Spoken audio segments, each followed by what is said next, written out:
شروع اللہ کے نام سے جو بڑا مہربان نہایت رحم فرمانے والا ہے۔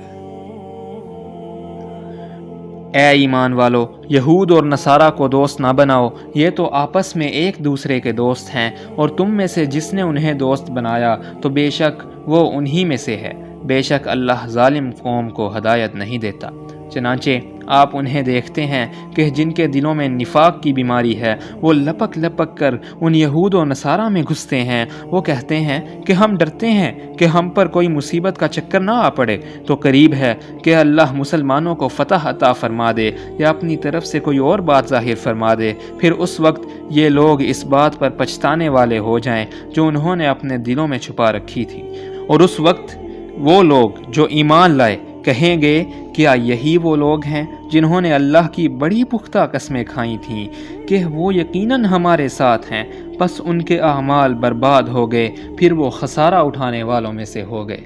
اے ایمان والو، جو شخص تم میں سے اپنے دین سے پھر جائے تو اللہ جلد ایک ایسی قوم کو لے آئے گا کہ اللہ ان سے محبت کرے گا اور وہ اس سے محبت کریں گے۔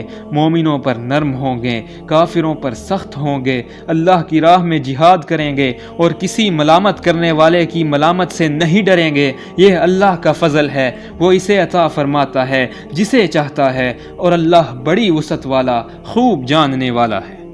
بے شک تمہارے دوست تو اللہ اور اس کے رسول ہیں، اور وہ ایمان والے ہیں جو نماز قائم کرتے ہیں اور زکوٰۃ ادا کرتے ہیں، اور وہ ہر حال میں اللہ کے حضور جھکنے والے ہیں۔